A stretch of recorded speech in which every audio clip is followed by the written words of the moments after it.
الحمد للہ رب العالمین۔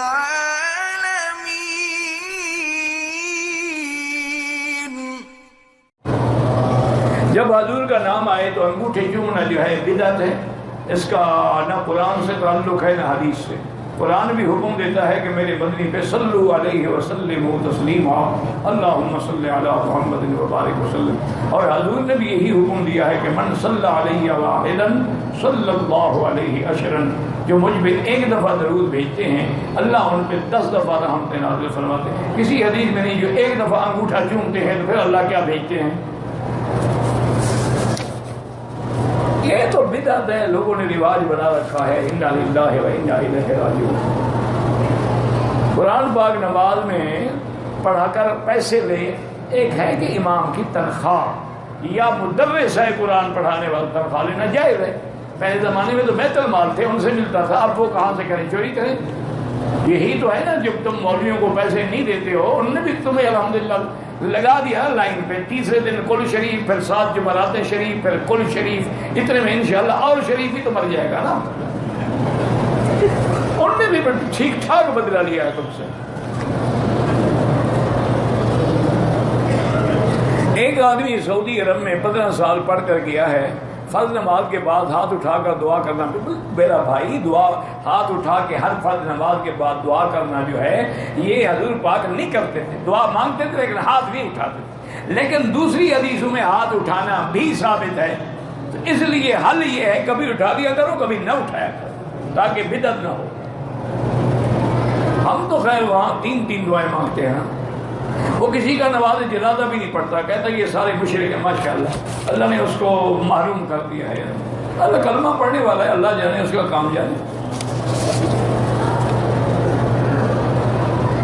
دعا بھی کسی کا وسیلہ نہیں ہو، سیدھی دعا ربنا ظلمنا ربنا آتنا ربنا لا تزغ قلوب، سارے قرآن کی دعائیں پڑھ لو، کسی میں وسیلے کا لفظ ہے؟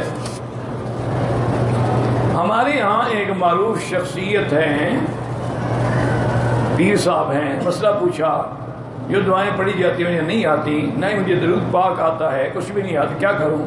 پیر صاحب نے جواب دیا کہ اگر کچھ بھی نہیں آتا ہے تو طواف کے دوران وہابیوں کو گالیاں دیا کرو۔ ماشاءاللہ، دیکھو پیر ہو تو ایسا ہونا۔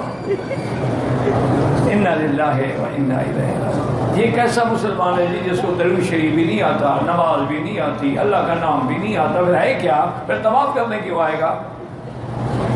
پیر صاحب ایسے آدمی کو اپنے پاس رکھو، اس کو صرف گالیاں پڑھایا کرو۔ اسی طرح اصل میں یہ بعض لوگوں کو بیماری ہوتی ہے۔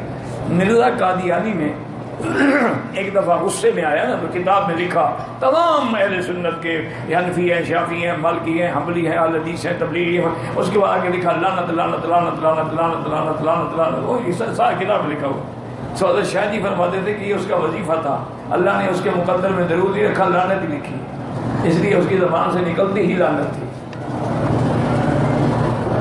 ایک شخص نے کہا تو کر چکا ہے لیکن لڑکی لے نہیں جاتا، اب وہ لڑکی والے کہتے ہیں یا تو رخصتی کرو یا طلاق، وہی گنہگار ہے جو نہیں لے جاتا۔ ایسے آدمی سے بہتر ہے کہ طلاق لے لو، جو ابھی یہ کر رہا ہے آگے کیا کرے گا؟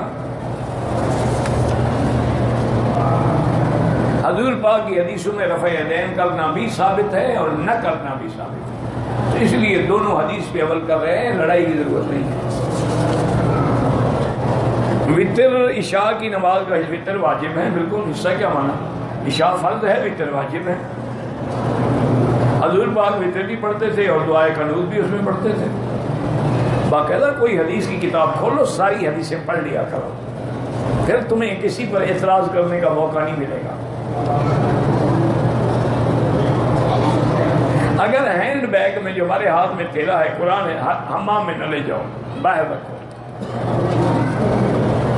ایک آدمی ہے، اس کو اللہ نے قوت بھی دی ہے، جوانی بھی ہے، شہوت بھی زیادہ ہے، لیکن وہ شادی کی طاقت بھی نہیں رکھتا ہے، تو اس کے لیے ایک وظیفہ بتایا، تو حضور نے خود بتایا، اللہ کے بندے، آپ نے فرمایا یا معاشر الشباب من استطاع منکم الباءۃ فلیتزوج، کہ جو تم میں طاقت رکھتا ہے وہ نکاح کرے، ومن لم یستطع فلیصم، اور جو طاقت نہیں رکھتا وہ روزے زیادہ رکھے. فإن الصوم له وجاء، روزہ جو ہے اس کی شہوت کی قوت کو توڑ دیتا ہے. تو کوئی ایسی بات نہیں ہے روزے رکھو یا کوئی ٹھنڈی چیزیں پیا کرو. اور بعض حکمانوں نے لکھا آپ کے ملک میں ہوتا ہے نا شیشم کا درخت، شیشم بھی کہتے ہیں ٹالی بھی، اس کا پانی نکال کے 3 دن پیو تو انشاءاللہ ہمیشہ کے لیے ہجڑے ہو جاؤ. بیوی کی ضرورت ہی نہیں پڑے گی جان چھوٹی.